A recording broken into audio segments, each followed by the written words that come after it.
my dear youngsters. कैसे हैं आप सब? अल्हम्दुलिल्लाह। ओके, तो जो आज का टॉपिक है वो तो बहुत आई थिंक आप सब के लिए रिलेटेबल है ना, कंट्रोल ओवर इमोशंस, है ना? You all are youngsters and हमारे पास हम लोग बहुत ज्यादा इमोशनल होते हैं इस एज में, राइट? तो अब हमें लेकिन मुस्लिमा बनना है, हम मुस्लिमा है ना, लेकिन उस मुस्लिमा के टाइटल को प्रिजर्व करके रखना है। तो फिर हमें इस इमोशंस को कंट्रोल कैसे करना है ये हमें समझना होगा, ठीक है? अब अल्लाह पाक कुरान में क्या फरमाते हैं? वमा खलक़तुल जिन्ना वल इंसा इल्ला लियअबुदून, कि हमने इंसानों और जिन्नों को अपनी इबादत के लिए पैदा किया। देखिए, जिन इबादत तो जिन भी करते हैं, है ना? इबादत हम इंसान भी करते हैं, लेकिन हम ये सुनते हैं ना कि इंसान जो है वो अशरफुल मखलूकात है, यानी कि बेस्ट ऑफ ऑल मैनकाइंड। तो ऐसा क्यों है? कोई बता सकते हैं कि हम अशरफुल मखलूकात क्यों है? यानी कि सारे जो अल्लाह पाक की मखलूकात है, जो अल्लाह पाक ने दुनिया बनाई है, उसमें जितने मखलूकात हैं उनमें सबसे बेस्ट हम है सारे क्रीचर्स में। ऐसा क्यों है? तो बता सकते हैं? हम्म, आप सोचे, कोई तो मुझे आंसर करे। ऐसा क्यों है? मनाल, नबीहा, मरियम, रोशना, जिलाब, महविश, फातिमा, लाइबा, अस्फिया, आयरा, कोई बताए। ऐसा क्यों है भाई? क्या रीजन हो सकता है? एनीवन? आप चैट बॉक्स में भी लिख सकते हैं, सोचे। हमारे अंदर ऐसी क्या खास बात है कि हमें अल्लाह पाक ने बेस्ट ऑफ मैनकाइंड का टाइटल दे दिया? हम्म, एनीवन? किसी के पास कोई आंसर नहीं है? असल मैं बताती हूँ आप लोगों को, हम इंसानों के पास इमोशंस हैं, ठीक है? अल्लाह पाक की हम वो मखलूक है जिसके पास इमोशंस हैं और जिसे फ्री विल दी गई है, यानी कि हम अच्छाई और बुराई को अपनी मर्जी से समझ सकते हैं, राइट? हमें पता है कि क्या अच्छी चीज है क्या बुरी चीज है, तो दोनों को अपनी मर्जी से अख्तियार भी कर सकते हैं। तो जो हमारे अंदर जो हमें बेस्ट ऑफ मैनकाइंड बनाती है वो ये है कि हमारे अंदर अल्लाह पाक ने इमोशंस रख दिए हैं, ठीक है? लेकिन अब हमें इन इमोशंस को कंट्रोल करना भी तो आना चाहिए ना, राइट? अब देखिए यहाँ पर इंशाल्लाह हम स्टार्ट करते हैं। बिस्मिल्लाहिर्रहमानिर्रहीम। हमारे बेसिकली हम आज पढ़ेंगे, आज हम थोड़ा कम पढ़ेंगे, ओके? 30 मिनट्स का क्लास है हमारा इंशाल्लाह आज। तो देखिए, अल्लाह पाक ने इंसानों में जज्बात रखे हैं, और ये जज्बात हमारी जिंदगी में एक बहुत अहम किरदार अदा करते हैं। बचपन से लेकर हम जब तक बूढ़े हो जाते हैं तब तक हर इंसान में जज्बात होते हैं, और ऐसी उम्र होती है जब हम फीलिंग लेस हो, हमारे अंदर कोई ना कोई तो इमोशन आता है ना। या तो हम सैड होते हैं, या फिर हम हैप्पी होते हैं, हम कंफ्यूज होते हैं, हम स्ट्रेस्ड आउट होते हैं। हम अपनी मतलब अपने पूरे डे में किसी ना किसी इमोशन से गुजर रहे होते हैं, है ना? आप सब गुजरते हैं ना, कोई ना कोई इमोशन से आप लोग गुजर रहे होते हैं। कभी आप सैड होते हैं, कभी आप हैप्पी होते हैं, कभी आप स्ट्रेस्ड आउट होते हैं, कभी आप एंग्शियस होते हैं, राइट? अब क्या हुआ, 1970 में एक साइकोलॉजिस्ट है जिसका नाम था पॉल एकमन। ठीक है। उसने अपनी रिसर्च में लिखा था कि दुनिया में 6 तरह की बुनियादी जज्बात होते हैं जो वक्त और हालात के हिसाब से हर इंसान महसूस करता है। ठीक है। पॉल एकमैन ने क्या कहा कि there are 6 basic emotions that every man experiences in his or her life. ठीक है। 6 कौन से होते हैं, आप लोग इसको नोट डाउन कर सकते हैं, somebody राइट इन चैट बॉक्स ऑल्सो। ठीक है। सबसे पहला है खुशी, हैप्पीनेस, उदासी, सैडनेस, नफरत, हेट्रेड, खौफ, you know we can say frightened, okay, then गुस्सा, anger, हैरत, shocked, flabbergasted, alarmed। तो ये 6 इमोशंस हैं। ये 6 इमोशंस जो है वो हर इंसान अपनी जिंदगी में क्या करता है, फेस करता है। कौन कौन से, खुशी, आप लोग नोट डाउन कर सकते हैं, ओके, बिकॉज हम जब क्विज लेंगे तो फिर इसमें इसमें से क्वेश्चंस ऐड होंगे आपके लेक्चर में, ओके। तो क्या है 6 इमोशंस, एक तो खुशी होता है, ठीक है, एक उदासी, एक नफरत, एक खौफ, एक गुस्सा और एक हैरत। ठीक है। अब देखें क्या है, देखिए ये जज्बात एक दूसरे के साथ मिलकर नए तरह के जज्बात पैदा करते हैं। अच्छा, आप लोगों ने अगर फिजिक्स पढ़ी हो 11th क्लास में तो आपने ये पढ़ा है ना कि एक तो होते हैं बेसिक यूनिट्स, यानी कि वो बेसिक यूनिट्स क्या होते हैं, फंडामेंटल यूनिट्स होते हैं, और बाकी डिराइव यूनिट्स होते हैं, यानी कि उन फंडामेंटल यूनिट्स में से ड्राइव किए जाते हैं फॉर्मूलाज। अब जैसे लेंथ है, तो लेंथ एक बेसिक यूनिट है, राइट, लेकिन अब उससे डिस्प्लेसमेंट है तो वो डिराइव्ड यूनिट है। तो आप ये समझ लें कि बेसिक और फंडामेंटल यूनिट्स जो है हमारे इमोशंस वो ये 6 है। ठीक है। और इन सब से मिलके जो इमोशंस बनते हैं वो आप समझ लें कि डिराइव इमोशंस होते हैं। ठीक है। हर नया जज्बा इन 6 जज्बात से मिलकर बनता है, ये याद रखिएगा। ये जो 6 जज्बात है ना, इन 6 इमोशन से मिलकर ही कोई नया जज्बा बन सकता है, ओके। जैसे 2 रंगों को मिक्स करने पर तीसरा रंग बनता है ना, बिल्कुल ऐसे ही जब 2 जज्बात मिक्स हो जाते हैं तो एक नया जज्बा बन जाता है। ठीक है। आगे बढ़ने से पहले अब हमें इन 6 जज्बात को समझना होगा कि ये कैसे है, हमें इनको कैसे कंट्रोल करना है। आप लोग को समझ में आ रहा है ना? लेक्चर बोरिंग तो नहीं लग रहा किसी को? आप लोग रेस्पॉन्स करें प्लीज। लेक्चर बोरिंग है आज का? हम्म, समझ में आ रहा है आप लोगों को?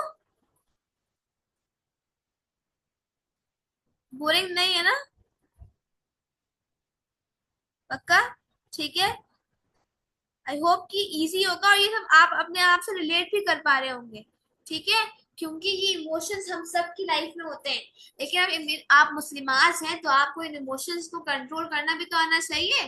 ठीक है। अब हम वही पढ़ेंगे। तो देखिए हमें, और देखिए हमारी जो पर्सनालिटी है वो नबी करीम सल्लल्लाहु अलैहि वसल्लम की पर्सनालिटी के मुताबिक होगी, राइट, बिकॉज नबी करीम सल्लल्लाहु अलैहि वसल्लम क्या है, बेस्ट आइडियल है। लक़द लक़द कान लकुम फी रसूलिल्लाहि उस्वतुन हसना। ठीक है। बेस्ट आइडियल है नबी करीम सल्लल्लाहु अलैहि वसल्लम की जात हमारे लिए, तो हम उन्हीं की जात से पढ़ेंगे कि उन्होंने इस इमोशन को कैसे वो फेस करते थे। सबसे पहले हमारा फर्स्ट इमोशन है खुशी का जज्बा। ठीक है। और ये हम तब महसूस करते हैं जब ये 3 जज्बात मिलते हैं। देखिए 3 जज्बात से मिलकर बनता है ये शुक्रगुजारी, जब हम ग्रेटफुल होते हैं, इत्मीनान, यू नो, जब आप कंटेंट होते हैं, सेटिस्फैक्ट्री जो आपके होती है ना सिचुएशन, सेटिस्फाइड, इत्मीनान, मुतमईन, और सुकून, पीस, जब आप सुकून से होते हैं, ट्रैंक्विलिटी। ठीक है। तो ये जज्बा क्या है, हम तब महसूस करते हैं जब 3 जज्बात मिलते हैं। एक क्या, शुक्रगुजारी, दूसरा इत्मीनान, और तीसरा सुकून। देखिए जब हमारा सेल्फ मुतमईन होता है और हम अपनी जात में सुकून महसूस कर रहे होते हैं तब हम खुश होते कि नहीं होते?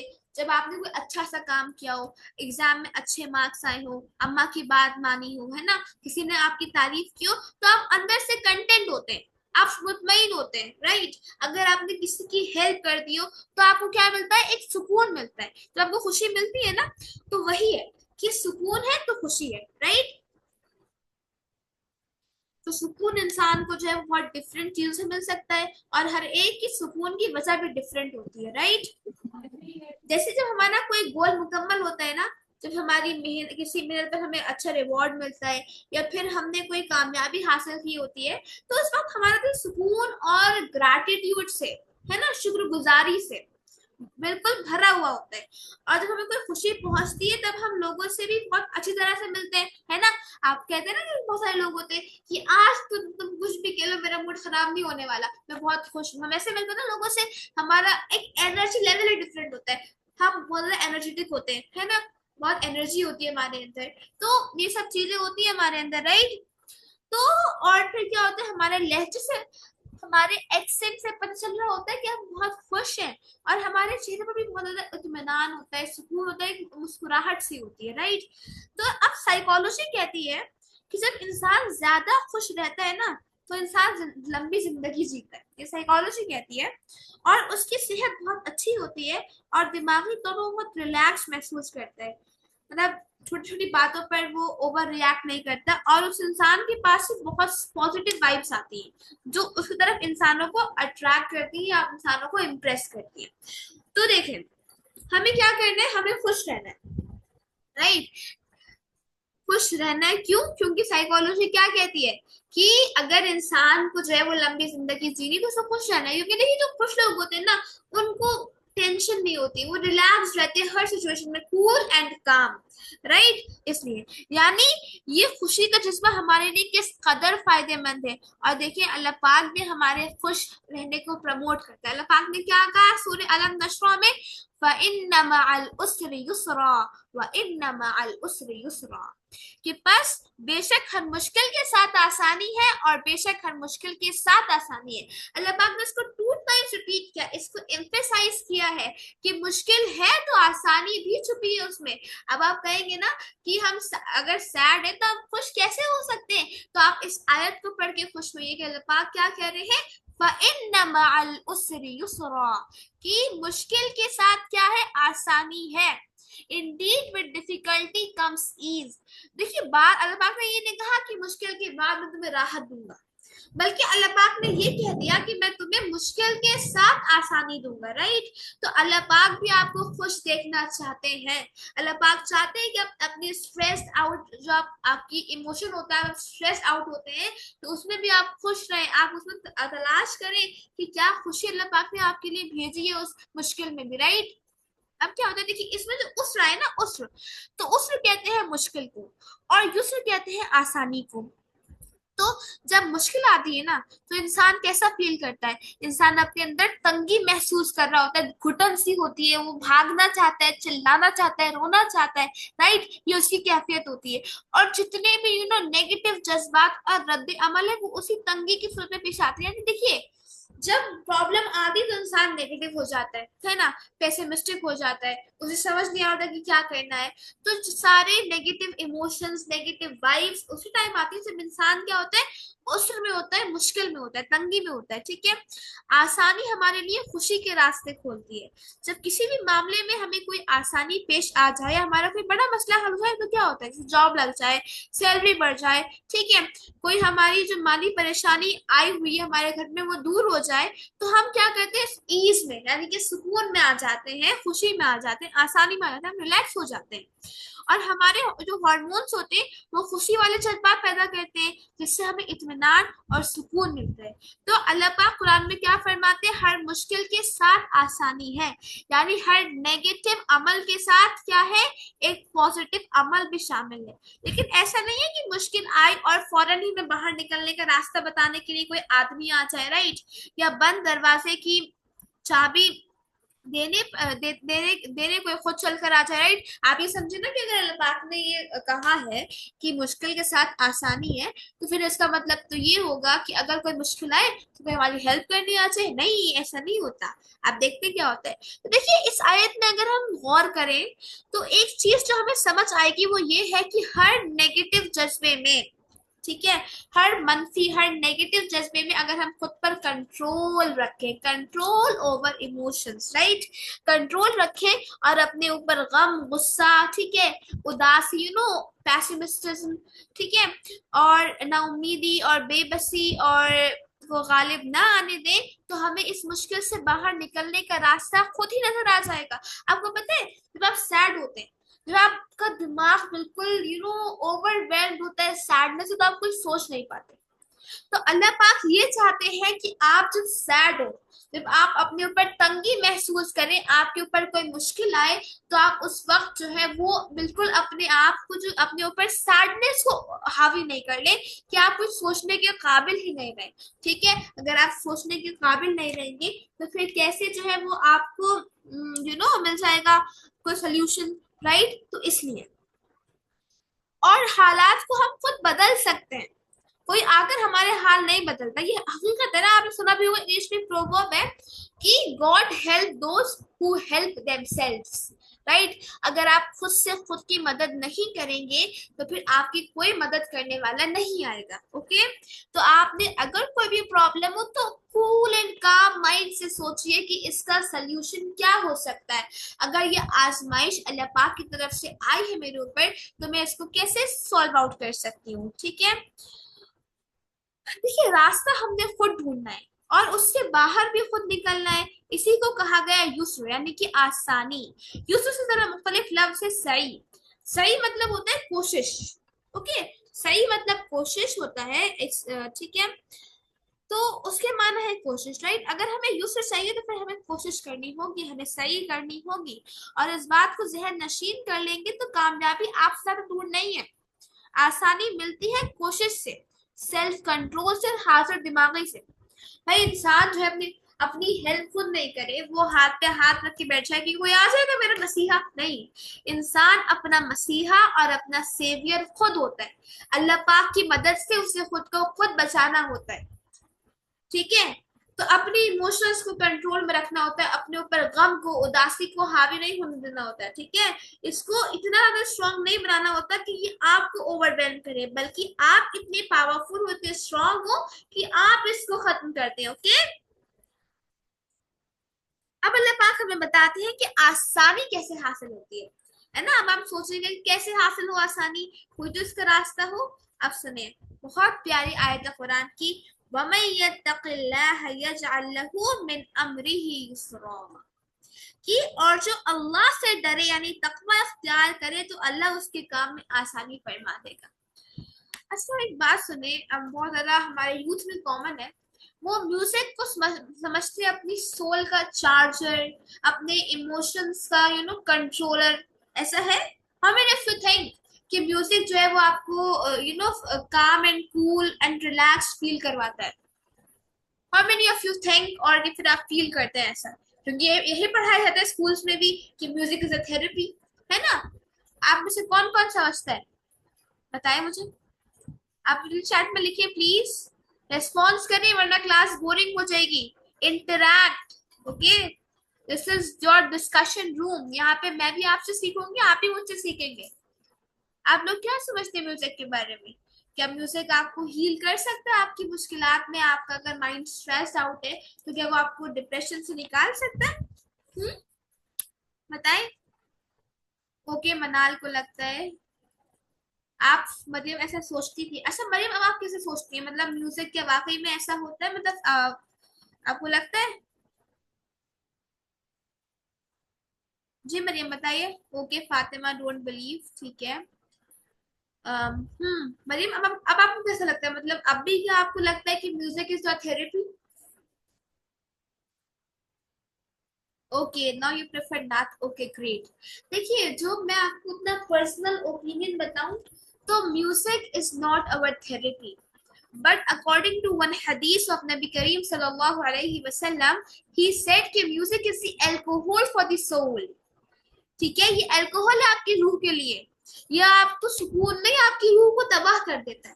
और तकवा इख्तियार करने का मतलब यही होता है कि हम उन बातों से दूर रहें जो हमें नुकसान दें। आपको मतलब हम उदास होते हैं तो हम, ठीक है, हमें लगता है कि हम ड्रामास देख लेंगे, म्यूजिक सुन लेंगे तो हम रिलैक्स हो जाएंगे। ठीक है, मैंने माना हो जाएंगे थोड़ी देर को, थोड़ी देर को आपका जो डोपामिन है वो रिलीज होगा, आप रिलैक्स फील करेंगे।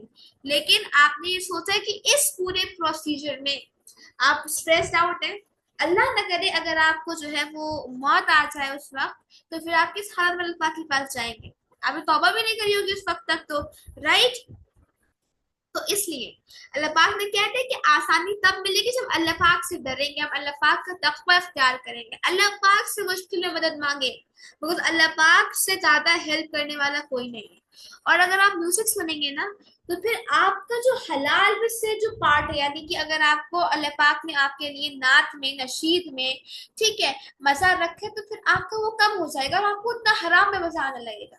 और हराम से मजा लेके आप अपनी रूह को तो सेटिस्फाई कर सकते हैं, लेकिन आप अल्लाह पाक को नाराज कर देंगे। और रूह को भी कितना, बस आप थोड़ी देर को जो है वो सेटिस्फाई कर देंगे। तो म्यूजिक तो मैं कहती हूँ कि आप लोग बिल्कुल सुनना बंद कर दें, हल्के हल्के कम करें, क्योंकि एक टाइम में बिल्कुल नहीं होगा। जब स्ट्रेस्ड आउट हो तो अल्लाह ताला से हेल्प लें, वही आपके लिए बेस्ट सोल्यूशन निकालेगा, उससे ज्यादा मदद आपकी कोई भी नहीं कर सकेगा, राइट? ओके, तो अल्लाह पाक ने क्या कहा, वमन यत्तक़िल्लाह यजअल लहू मिन अम्रिही युसरा। तो देखिए तकवा जो है ना वो निकला है वक़ी से, और वक़ी कहते हैं उस इंसान को जो अपने लिए हिफाजती इक़दामात लेता है, अपने गिर्द एक शील्ड बना लेता है, अपने आप को किसी भी किस्म के नुकसान से महफूज रखने के लिए हिसार बना लेता है, और फिर वो हर किस्म के नुकसान से और बुरे असरात से बच जाता है। तो इत्तक़िल्लाह, कुरान में अल्लाह कहता है कि डरो अल्लाह से। इसका मतलब है कि अपने आप को अल्लाह के किसी हुक्म के टूटने से बचाना, राइट? आपको पता चला, आप तकवा इख्तियार करते हैं ना, तो आप बहुत सिक्योर हो जाते हैं, बहुत ज्यादा। आप ट्राई करके देखिएगा, जब आपको अल्लाह पाक का डर होगा ना, मैं एग्जांपल देती हूँ। फॉर एग्जांपल एक इंसान है, ठीक है, वो बहुत झूठ बोल रहा है, तो जब वो झूठ बोल रहा है तो उसे डर होता है कि अल्लाह पाक बस मेरा झूठ नहीं खुल जाए कहीं पे, प्लीज बस मुझे बचा लीजिए। तो उसे एक ही इनसिक्योरिटी होती है, उसकी सेफ्टी बेल्ट कुछ नहीं है, राइट? लेकिन जो एक इंसान है जो सच्चा है, वो अगर कुछ गलत भी हो जाता है तो वो सच बोलता है, वो इस बात से डरता है कि मेरा रब मुझे देख रहा है। तो क्या होगा, वो डरेगा नहीं, फिर उसको सिक्योरिटी नहीं होगी, वो ब्रेव बन जाएगा, वो स्ट्रांग बन जाएगा। आपके कैरेक्टर की स्ट्रांगनेस तब आएगी जब अल्लाह पाक का तकवा इख्तियार करेंगे, अल्लाह पाक से डरेंगे, आपको कॉन्शियसनेस ऑफ अल्लाह सुब्हानहू व तआला होगी, तभी जो है वो आपका क्या होगा, आप क्या कर सकते हैं, आप स्ट्रांग बन सकते हैं, आप मुस्लिमास हैं, और मुस्लिमास का कैरेक्टर स्ट्रांग होना चाहिए, राइट? तो इसलिए अच्छा, अगर आप एक बात देखें, जो हमारे ये ब्रिटिश होता है, जो अंग्रेज कौम है, तो अगर हम इनका अमल देखें, जो कि हमें लगता है कि ब्रिटिश बहुत सक्सेसफुल नेशन है भाई, इतना उनके पास पैसा है, दौलत है और नॉलेज है और इन्वेंशन आप पता नहीं क्या क्या है, राइट?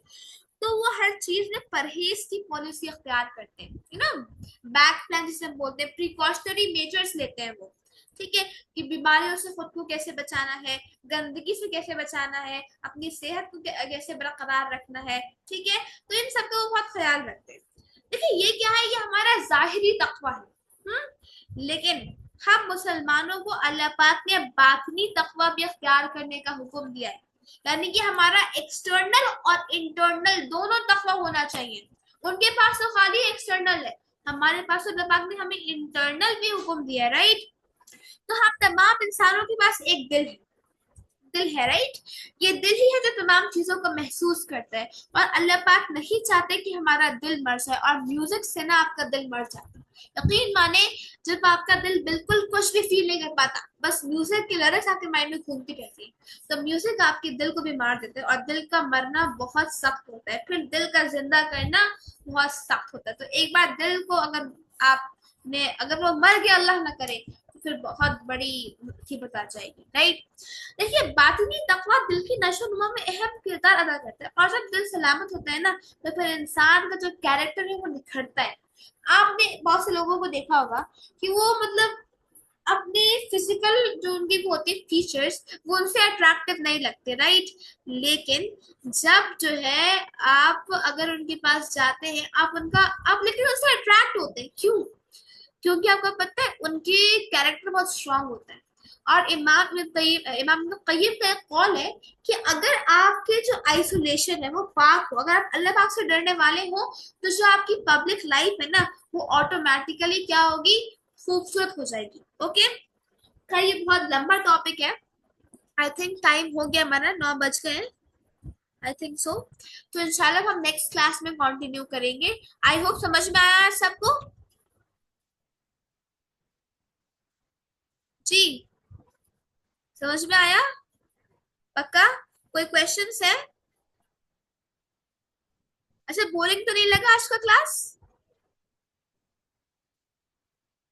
अगर कभी भी बोरिंग लगे या कुछ समझ में नहीं आए तो प्लीज मुझे बता दिया करें, ओके? क्योंकि थोड़ा इमोशंस आपसे रिलेटेड है कि इमोशंस को कैसे कंट्रोल करना है। I know my youngsters, you all have so much emotion, so much emotional beauties I have in my class. तो आप लेकिन मुस्लिमा है तो फिर उस टाइटल को प्रिजर्व करना पड़ेगा ना, तो उसके लिए कोशिश करनी पड़ेगी, ओके? तो इंशाल्लाह हम नेक्स्ट क्लास में कंटिन्यू करेंगे। एंड नेक्स्ट आपने इंशाल्लाह अपने टाइम पर होगा 7:30 पे, ओके? तो जज़ाकुमुल्लाह खैरन कसीरा। अस्सलाम वालेकुम व रहमतुल्लाहि व बरकातुहू।